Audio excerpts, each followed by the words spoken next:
আসসালামু আলাইকুম। আপনারা সবাই কেমন আছেন? আলহামদুলিল্লাহ আমি ভালো আছি। তো এখন একটু লাল চা বানাবো। ঠান্ডা লাগছে আর এমনিতেও আমি সব সময় দিনে একবার দুইবার লাল চা খাই, তাই ফ্রিজ থেকে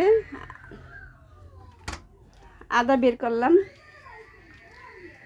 1 কাপ চা জ্বালাবো। তাই আদা দিয়ে চা রান্না হবে। চা রান্না হবে না, চা জ্বালানো হবে। রান্না জ্বালানো একই কথা হলো। এই সকালে মা রান্না করছে ভাত আর তেলাপিয়া মাছ দিয়ে বটপটি সিম আলু দিয়ে রান্না করছে।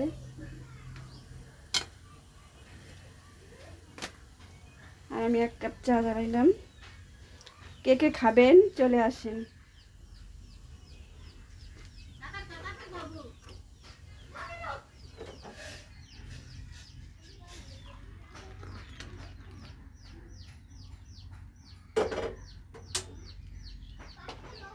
লাল চা সেই স্বাদ আদা দিয়ে।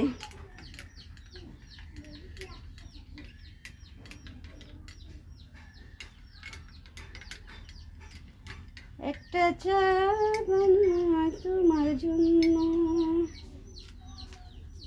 আদা দিও চিনি দিও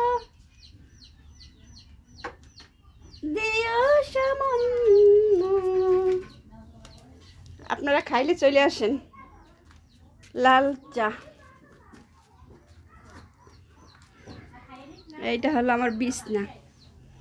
আমি ঘরে আইছি, খাওয়া দাওয়া হয়ে গেছে। খাওয়া দাওয়ার পর লাল চা। এইখানে আমি, এইখানে আমার মা, ওইখানে আমি, আর এটা হলো আমার কোলবালিশ। অবশ্য শীতের সময় এখন কোলবালিশ লাগে না। তো সবাই ভালো থাকবেন, সুস্থ থাকবেন। আল্লাহ হাফেজ।